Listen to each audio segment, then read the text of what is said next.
Hi guys, it's Crystal with Design Bundles. Today I have another acrylic keychain tutorial for you, but today it's a little bit different because we are going to sublimate on these discs. So let's go ahead and get started.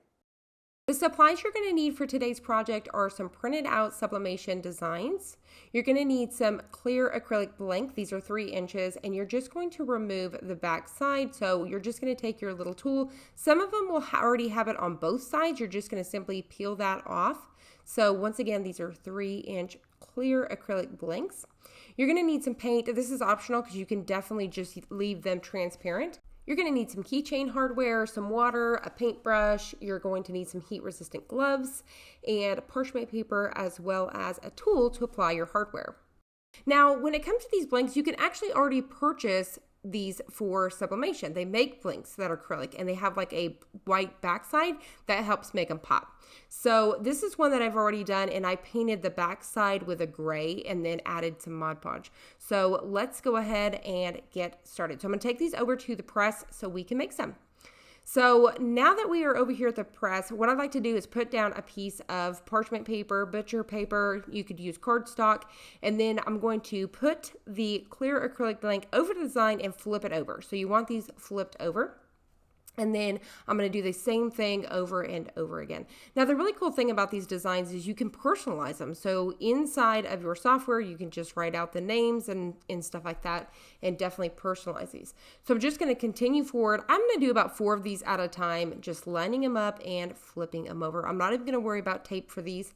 And then I've got my water dish on the side ready to go. And then I'm going to cover it with another piece of parchment paper. Now, I'm pressing this 385 for 60 seconds. So I'm going to go ahead and speed this up really quick. And in the meantime, I'm going to get on my heat resistant gloves. Definitely make sure you don't skip this step because they will be hot. Also be careful because they are acrylic, they can bend. So you want to cool these down pretty quickly. So I'm just showing you really quick. We're going to drop them down in the water. So I've already got my water bin. You don't need ice cold or anything like that. You don't want any fractures or cracks. I'm just showing you how nice and vibrant these are. Now, if you just leave them without the backs, they're just going to be transparent, which is totally fine, or you can paint them, which we'll do in a minute. So I'm just making sure they're fully submerged into the water, and then I've got a little brush here. You could use a toothbrush, whatever you want to, nothing too abrasive, and you can also just do it by hand. This stuff is not hard to take off. You definitely just need to soak it, get the paper wet enough, and it just peels right off. It's just stuck on there from that. So it's not going to pull off any of your designs, so don't worry about that you're going to accidentally pull any of that off. It's already in the acrylic. You're just taking off the paper. So this is what it looks like. Super cute. Now, the one thing to keep in mind, I did these a couple ways. You don't mirror them and it'll end up on the back side. If you do mirror them, they would be on the front side, if that makes sense. So I do recommend don't mirror, turn your mirror off, and that way they end up on the back side of your acrylics. So now what we're going to do is add either some paints or glitters. You can leave them transparent, like I said. So for a few of these, we're going to add some paint, and you're simply just going to get some on there, take your paintbrush, and go all over this. Now, the cool thing is you can definitely just do some paint strokes, so you can just go across the back a few times with your paintbrush, or you can even apply some adhesive vinyl if you wanted to. So there's the paint. We're going to let it dry, and then for this one here, we're going to do glitter. So I'm going to add a little bit of adhesive. So I'm going to go ahead and get that on there. And then at that point, we'll be able to add on our glitter. So the thing about this as well, which you'll see here towards the end, we are going to also do a final layer of this. And what I'm using here is dishwasher safe Mod Podge. That way it can get wet in case your keys are outside and get wet or anything like that. So as you can see here, we're just going to get some glitter right on top of that, shake off the excess, and then you can see how cute that is with the glitter. It just makes them pop just a little bit different. I'm just showing you a few different techniques here.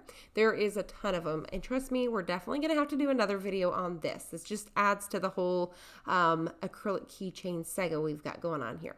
So I'm just go ahead and adding on another coat of the paint here. So I'm doing a real light blush pink on this one.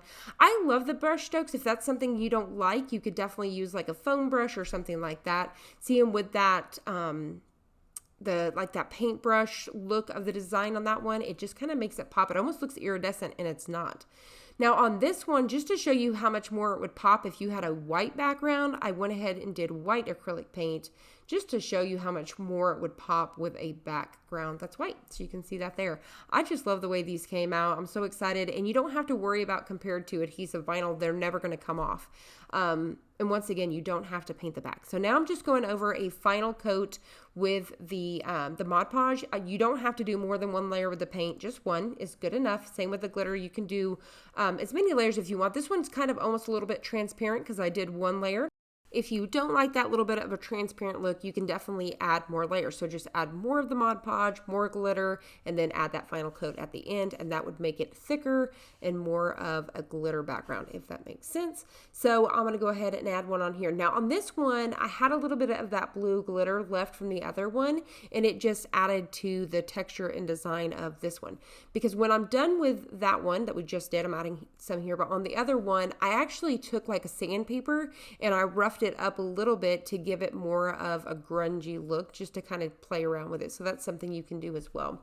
So now we're just going to take our tassels here, and this is optional. You definitely don't have to do this, but it just spruces them up. I added a color that would make them pop, and this is what they look like. So they came out super cute. So I hope you guys enjoyed this. I hope you found it helpful. If you did, please hit the like button down below and subscribe, and I'll see you guys on the next one.